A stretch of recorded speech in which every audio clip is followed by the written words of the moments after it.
Hello everyone, this is Dr. Srishti. Today we are discussing with you previous year paper discussion. आज हम आपसे चरक सूत्र स्थान के AIA-PGET के कुछ प्रीवियस ईयर पेपर के जो क्वेश्चंस हैं वो डिस्कस करेंगे, जिसमें कि हम टोटल 20 क्वेश्चंस को आज डिस्कस करेंगे। इसमें हम इसके आंसर, इसके रेफरेंसेस प्लस उसके सूत्र एंड कुछ काउंटर रेफरेंसेस डिस्कस करेंगे। तो हम आज का सेशन स्टार्ट करते हैं।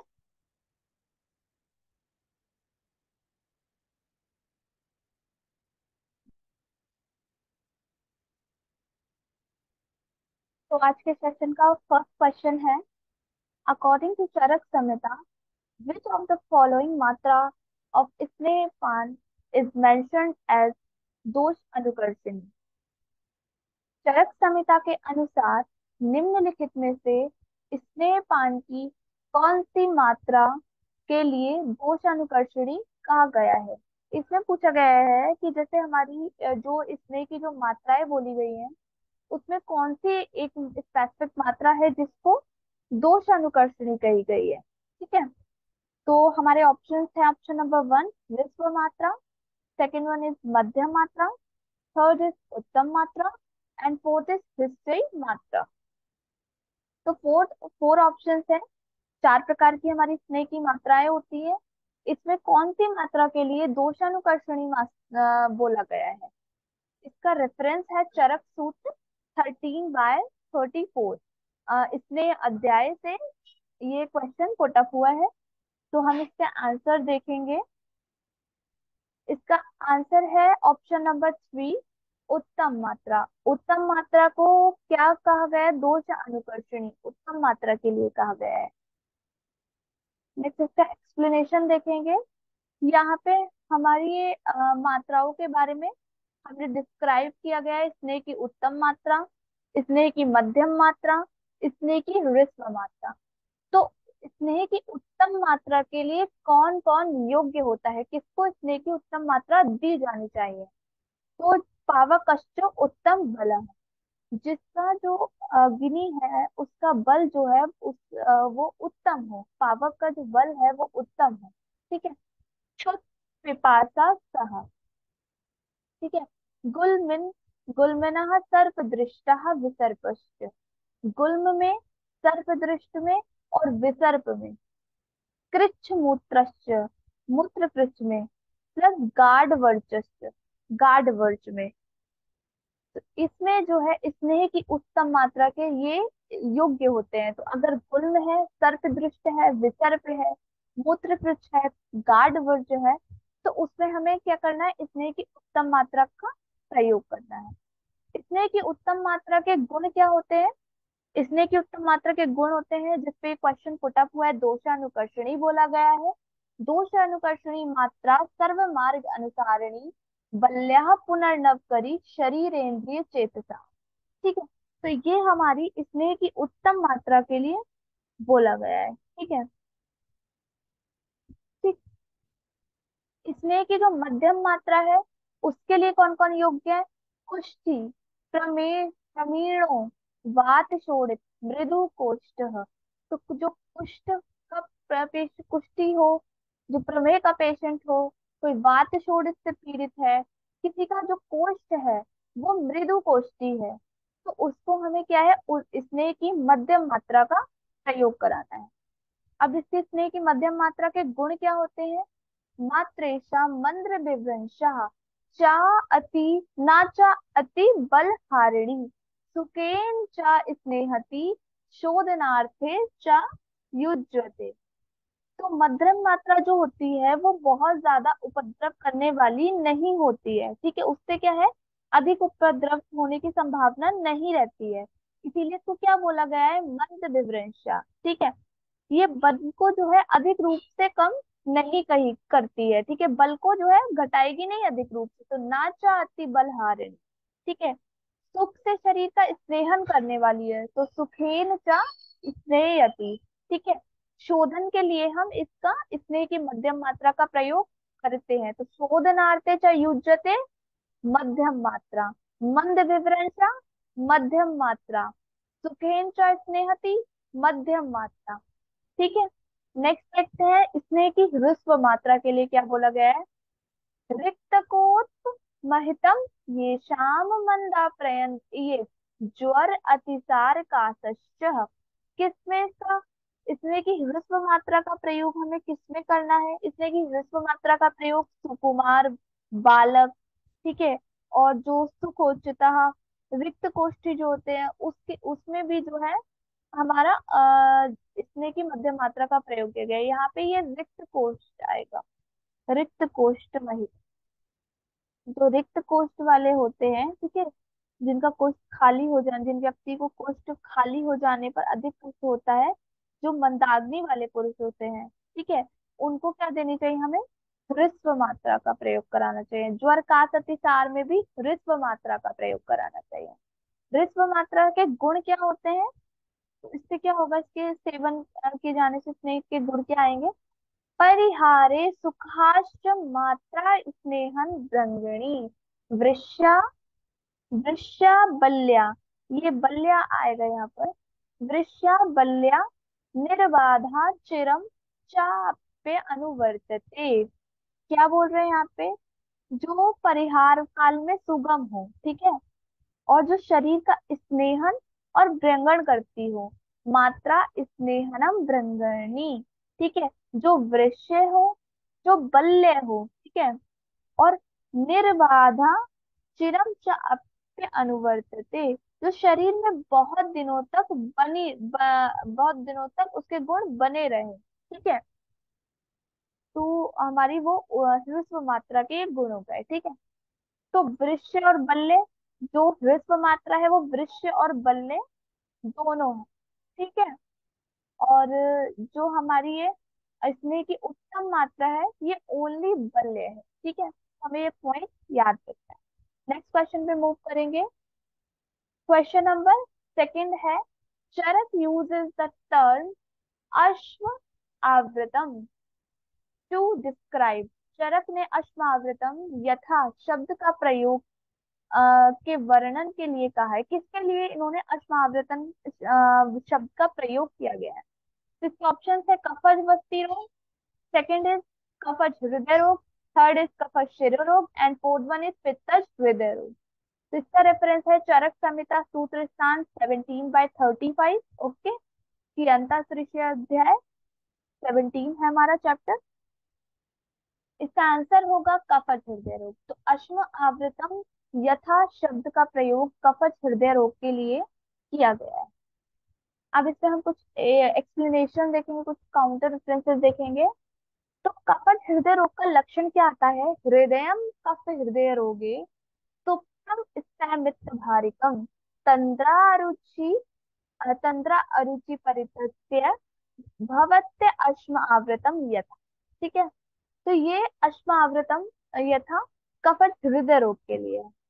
पित्तज हृदय रोग के लिए क्या बोला गया है, हृदय दाहार दह तिक्तता वक्रे तिक्त अम्लो अंगिरम तिक्त अम्लो अंगिरम तृष्णा मूर्छा भ्रम स्वेदा पित्त हृदय लक्षणम।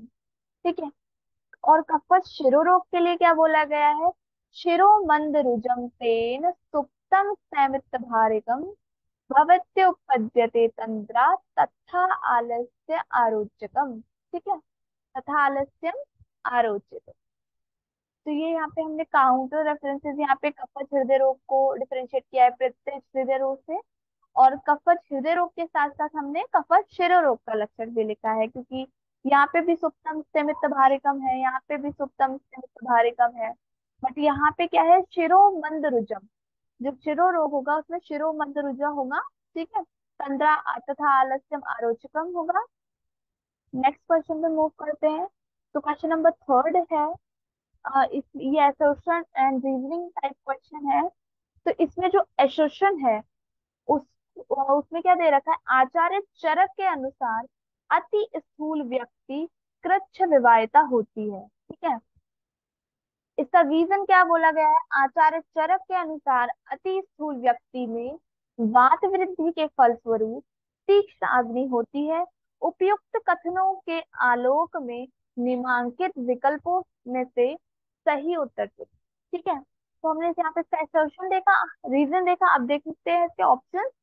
तो ऑप्शन नंबर 1 है assertion is false but reason is true. Second is assertion is true but reason is false.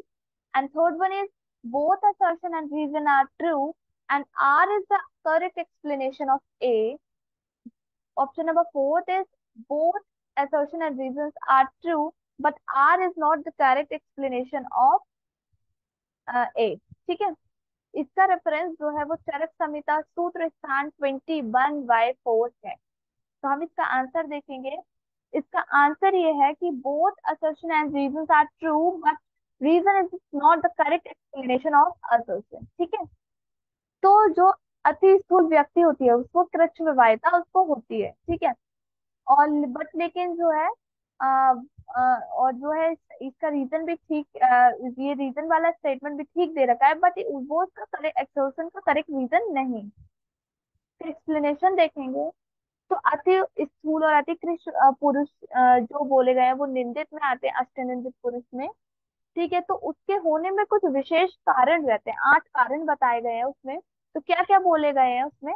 जवा आयुष ह्रास, जवा उपरेद, कृच्छ विवायता, दौर्बल्यम दुर्गंध्यम, स्वेद बाधा, चु अतिमानम चुदितमानम, पिपासा अति योगश्चेति, भवन्ते अष्टौ दोषा। ठीक है, तो ये हमारे 8 दोष बताए गए हैं इसके। ठीक, जिसमें कि कृष्ण भगवान आता है। नेक्स्ट क्वेश्चन में मूव करेंगे। क्वेश्चन नंबर 4 है इन रेफरेंस ऑफ सुचरक अग्रे औषध which of the following द्रव्य has वृक्ष and सर्व दोष हर कर्म।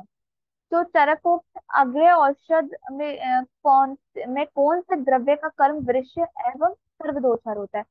अग्रय संग्रह में अग्रय औषधों का वर्णन किया गया है। तो इन ऑप्शंस में से किस द्रव्य का कर्म वृक्ष एंड सर्वदोषहर होता है? तो ऑप्शन है हमारे पास एरंडमूल, गोक्षुर, विदारी एंड विदारी गंधा। तो इसका रेफरेंस तो हम लोग को पता ही है, ये चरक सूत्र 25/40 अग्रय संग्रह 25 चैप्टर्स में दे रखा है। इसका आंसर हो गया विदारी गंधा। विदारी गंधा क्या है? वृक्ष है और सर्वदोषहर है। एक्सप्लेनेशन देखेंगे तो जो एरंड मूल है, एरंड मूलम वात वृक्ष हरणाम, वात वृक्ष हर किसको? एरंड मूल के लिए बोला गया है।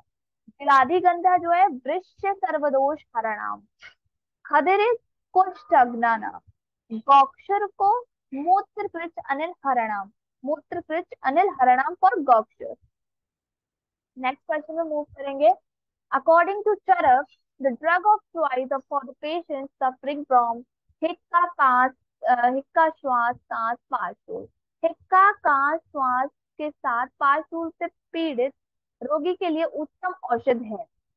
तो ये भी अग्र संग्रह से ये क्वेश्चन पुट अप हुआ है। चरक संहिता सूत्र स्थान 25/40 is the reference of this question and the options are अतिविषा, एरेंडमूल, काकमाची एंड फोर्थ वन इज पुष्कर मूल। इसका राइट आंसर देखेंगे पुष्कर मूल। पुष्कर मूल जो है हिक्का, अगर कोई रोगी जो है हिक्का कान श्वास से और प्लस उसके साथ उसको पार्श्व से वो पीड़ित है तो उसके लिए उत्तम औषध क्या है हमारे पास? पार्श पुष्कर मूल। तो एरंड मूलम वातवृक्ष हरणाम हमने प्रीवियस क्वेश्चन में देखा। पुष्कर मूलम हिक्का श्वास कास पार्श्वशूलम हरणाम। अतिविषा के लिए क्या बोला गया? अतिविषा दीपनीय पाचनीय संग्राहिक सर्वदोष हरणाम, ये इसके लिए बोला गया है। नेक्स्ट क्वेश्चन पे हम मूव करेंगे। Question number 6 is according to Charak which of the following is the correct option in the context of to इंद्रिय बुद्धि। चरक द्वारा इंद्रिय सकते हैं। ठीक है,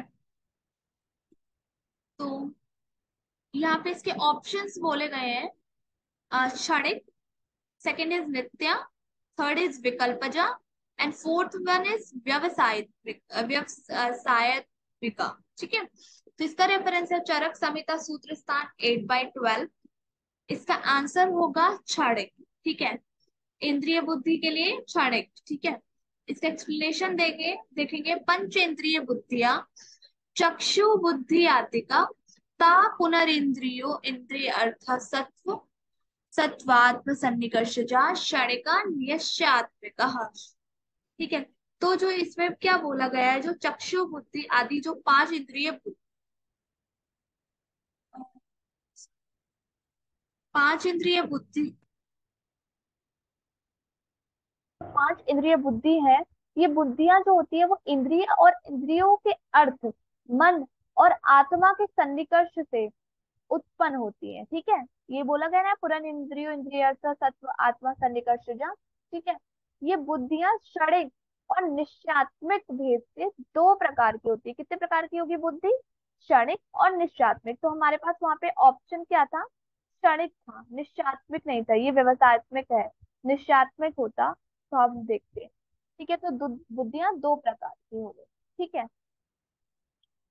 क्वेश्चन नंबर 7 है, a 45 years old male patient reports with the complaint severe pain in Vangshan, Vasti, mid and frequent micturition, but less quantity of urine. Single drug of choice of Charak Agre Sangre will be। एक जो 45 years वर्षीय पुरुष रोगी है, वंशन वस्ती मेद में तीव्र पीड़ा है उसकी, उसे मूत्र की जो है मुरमुर प्रवृत्ति हो रही है। ठीक है, परंतु स्वल्प मूत्रता के लक्षणों से वो पीड़ित है। इस अवस्था में चरक ने जो अग्रह संग्रह बताए हैं उसके अनुसार कौन सी सर्वश्रेष्ठ एकल औषधीय का प्रयोग हम करेंगे या उपयुक्त हो? तो इसका रेफरेंस अग्रह संग्रह में से चरक संहिता सूत्र स्थान 25/40।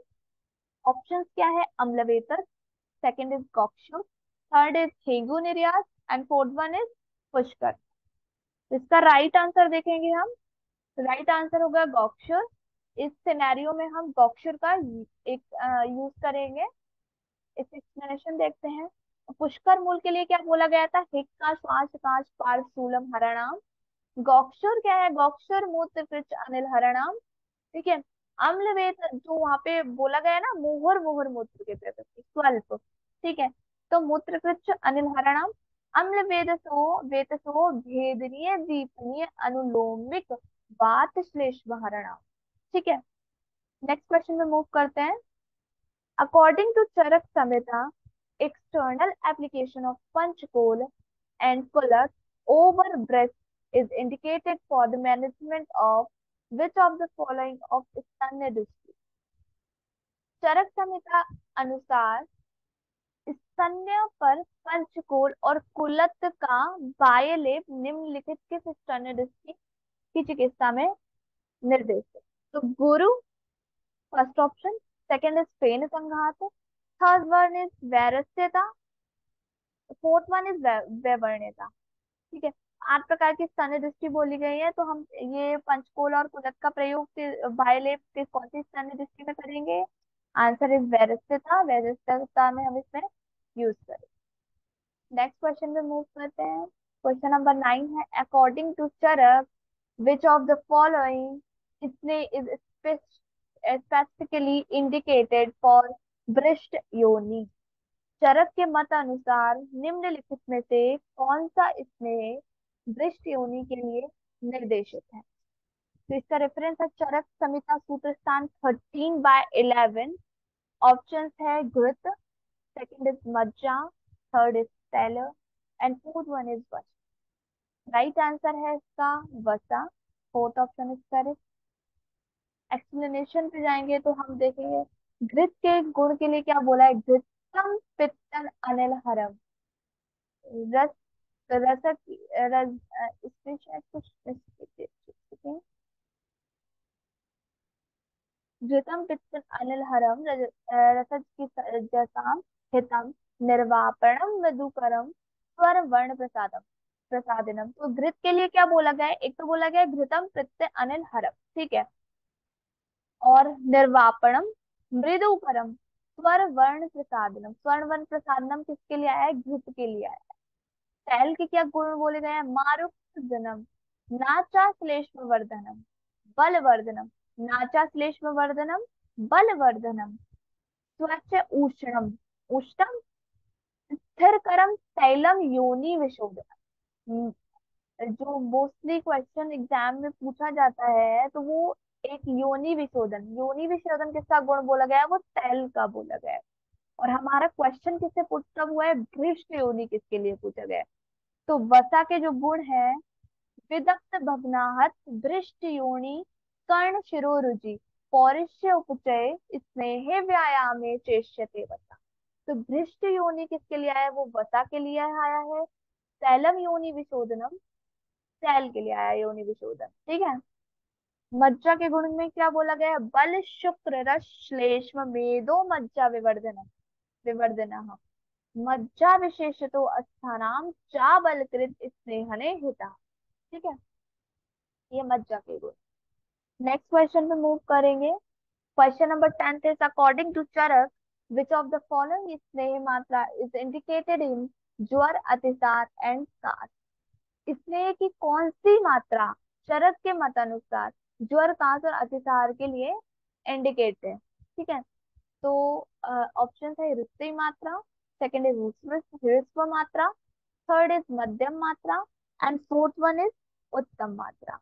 इसका रेफरेंस है चरक संहिता, सूत्र स्थान 13/14।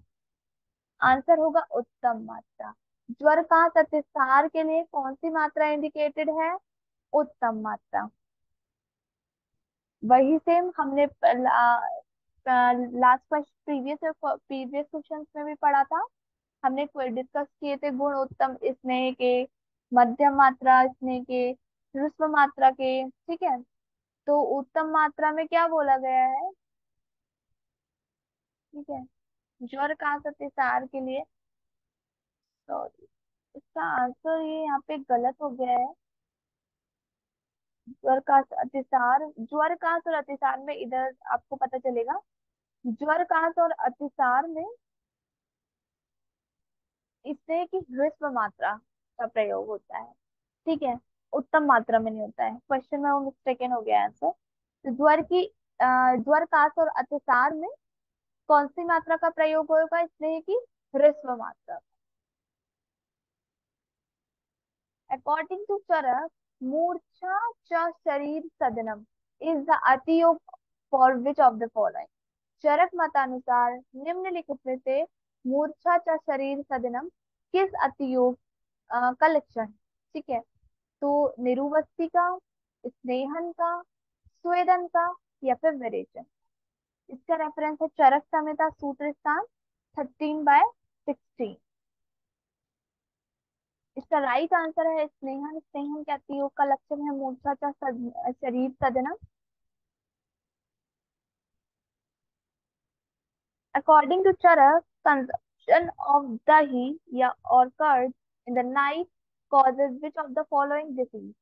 चरक मतानुसार रात्रि में दही के सेवन से उत्पन्न होने वाले व्याधि कौन सी है, वृद्धि, कामला, मन्यस्तम, पक्षाघात। तो चरक सूत्र स्थान 7 नवेगान धारणी अध्याय 7/62 का, जो जहाँ पे दही प्रकरण का वर्णन है, वहां पर ही हमारा ये क्वेश्चन वहां से पुट अप हुआ है। इसका राइट आंसर है कामला। कामला का, जो अगर रात में हम दही का सेवन करते हैं तो कामला रोग होता है। काफी सारी व्याधियां वहां पे वर्णित की गई हैं, देखते हैं हम एक्सप्लेनेशन में। ज्वर, रक्त पित्त, विसर्प, कुष्ठ, पांडु व ब्रवान, ठीक है। काप्युन्यात कामलाम चौग्राम विधि हित्वा दधि प्रिय। तो ये डिसऑर्डर्स हैं हमारे, जो हमारे दही का रात में सेवन करने से होते हैं, जहाँ पे कामला से क्वेश्चन पुट अप किया गया है। नेक्स्ट क्वेश्चन है, according to Charak fill in the blank. Fill in the blank करा है, रसजा नाम विकारणा नाम सर्वम डैश औषधम। इस ये इसमें क्या आएगा, यहाँ पे हमें फिलअप करना है। इसका रेफरेंस है चरक संहिता सूत्र स्थान 28/25। ऑप्शंस है, फर्स्ट इज दीपनम, सेकंड इज लंगनम, थर्ड वन इज छेदनम एंड फोर्थ वन इज रसायनम। इसका राइट आंसर होगा लंघनम। रसजानां विकारणानां सर्वं लंघनम औषधम। एक्सप्लेनेशन में देखेंगे हम। तो रसजानां विकारणानां सर्वलंघन औषधम विधि शोणित के अध्याय रसजानां विषप्सितम। नेक्स्ट क्वेश्चन है, as per Charak Samhita intake of ghee and sattu in equal quantity is considered at the best। चरक संहिता के अनुसार समघृत और सत्तू के सेवन श्रेष्ठ माना है। तो इसका रेफरेंस है चरक संहिता सूत्र स्थान 25/40। क्या बोला गया है इसके लिए? पित्तहर, सेकंड इज वृश्य तथा उदावरतहर, थर्ड इज रसायन एंड फोर्थ अति तृष्णाहर।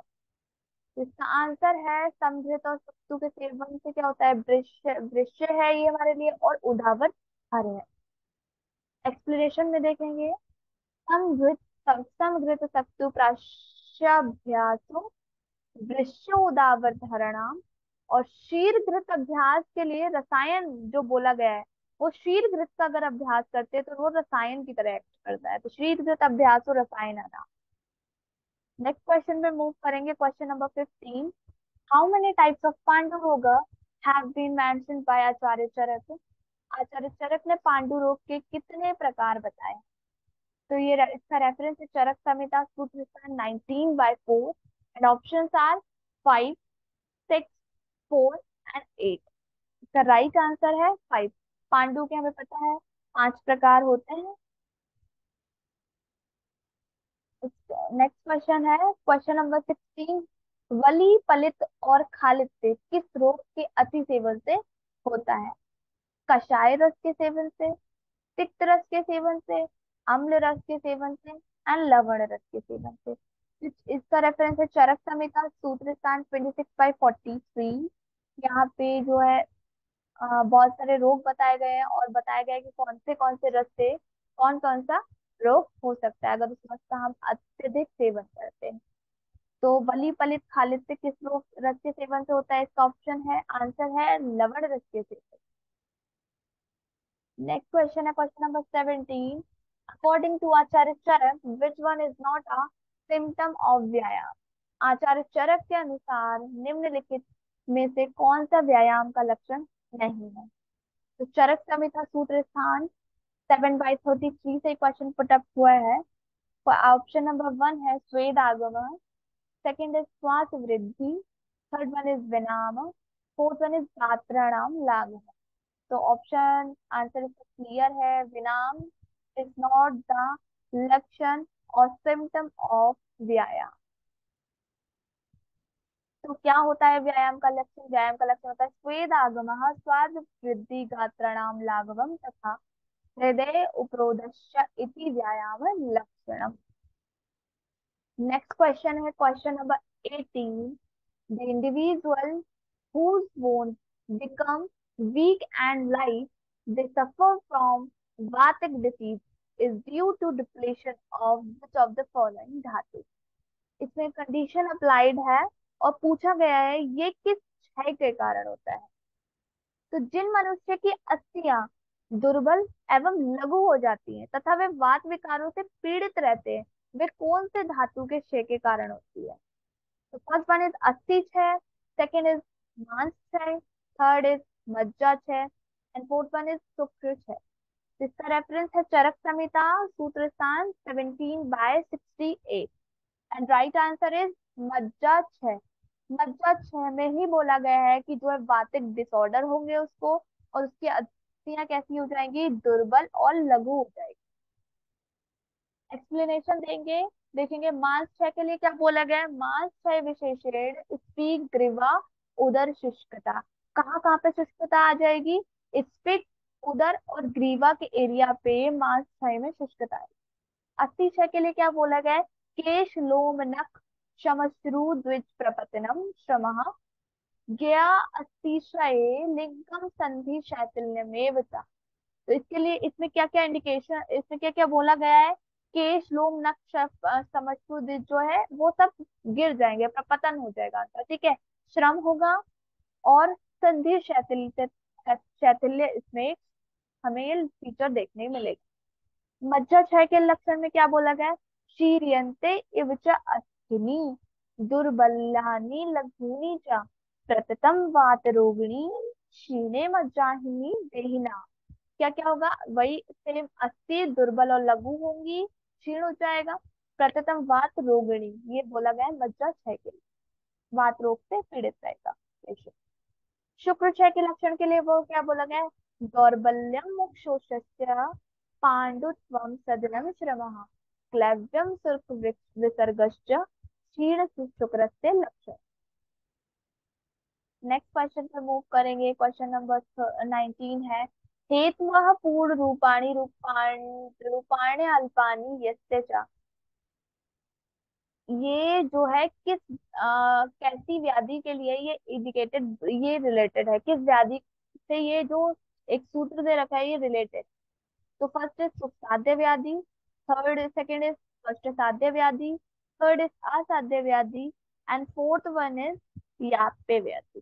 ठीक है, इसका रेफरेंस है चरक संहिता सूत्र स्थान 10/11 एंड द आंसर इज सुख साध्य व्याधि। एक्सप्लेनेशन देखेंगे इसका। तो सुख साध्य रोग का स्वरूप के लिए क्या बोला गया है, हेत्वाः पूर्व रूपाणि रूपाण्य अल्पानि यस्य च नाचा तुल्य गुणो दूष्यो नाचा प्रकृति भवेत्।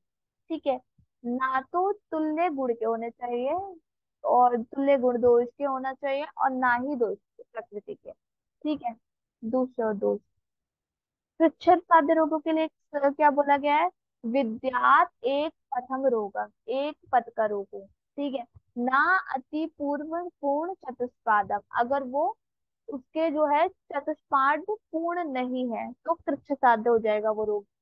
द्विपदम, द्विपथम जो होगा वो भी कृच्छ साध्य होगा हमारा। ना अति कालम वा कृच्छ साध्यम द्विदोषजम, और जो द्विदोषज रोग होगा वो भी कृच्छ साध्य होगा। याप्य रोगों के लिए बोला गया है, लब्ध अल्प सुखम अल्पीन हेतुना आशु प्रवर्तनम गंभीरम बहुधातुस्थम मर्म संधि समाश्रितम नित्य अनुशायनम रोगम दीर्घ कालम अवस्थित। ये याप्य रोगों के लिए बोला गया है, मर्म संधि में जो भी आश्रित हो, गंभीर धातुओं में, गंभीर बहु धातुओं में हो। ठीक है, और जो है दीर्घ काल से अवस्थित हो, तो वो हमारे कैसे रहेंगे, याप्य रोग। प्रत्याय के या फिर अनुप्रक्रम रोगों के लिए बोला है त्रिदोषजम, जो त्रिदोषज हो वो प्रत्यय क्या है, क्रिया प्रथम अतिक्रांतम सर्वमार्ग अनुसारेण, जो सारे मार्गों में हो वो हमारे प्रत्यय क्या हो जाएंगे, और सुखे अरति सम्मोह इंद्रिय नाश, और चुके हो, अरति हो, सम्मोह हो, इंद्रिय नाश, इंद्रियों का नाश हो जाए। दुर्बल से सुसमृद्धम व्याधि अरिष्टमेव च, और अरिष्ट के लक्षण जो है उससे उत्पन्न होते हैं। तो कैसे हो जाएगा वो, प्रत्याघात रोग हो जाए। लास्ट क्वेश्चन है आज का हमारा, द मोस्ट हिततम फल as per Acharya Charak is। आचार्य चरक के अनुसार सबसे हिततम फल है। बहुत ही इजी क्वेश्चन है ये। चरक संहिता सूत्र स्थान 25/38 इसका रेफरेंस है, जहाँ पे हितकर आहार विहार का वर्णन किया है। ठीक है, हितकर और हितकर दोनों ही टाइप के आहार विहार बताए गए हैं। ठीक है, तो वहां पर जो हमारा सबसे हिततम फल के लिए क्या बोला गया है, ऑप्शन है इसके दाड़िम, परुषक, मृद्विका एंड जम्बू। तो इसका राइट आंसर होगा ऑप्शन नंबर 3, मृद्विका। हितकर आहार विहार में मृत्यु का फलाना, फल के लिए क्या हितकर होता है हमारा, उत्तम क्या है, मृत्यु का।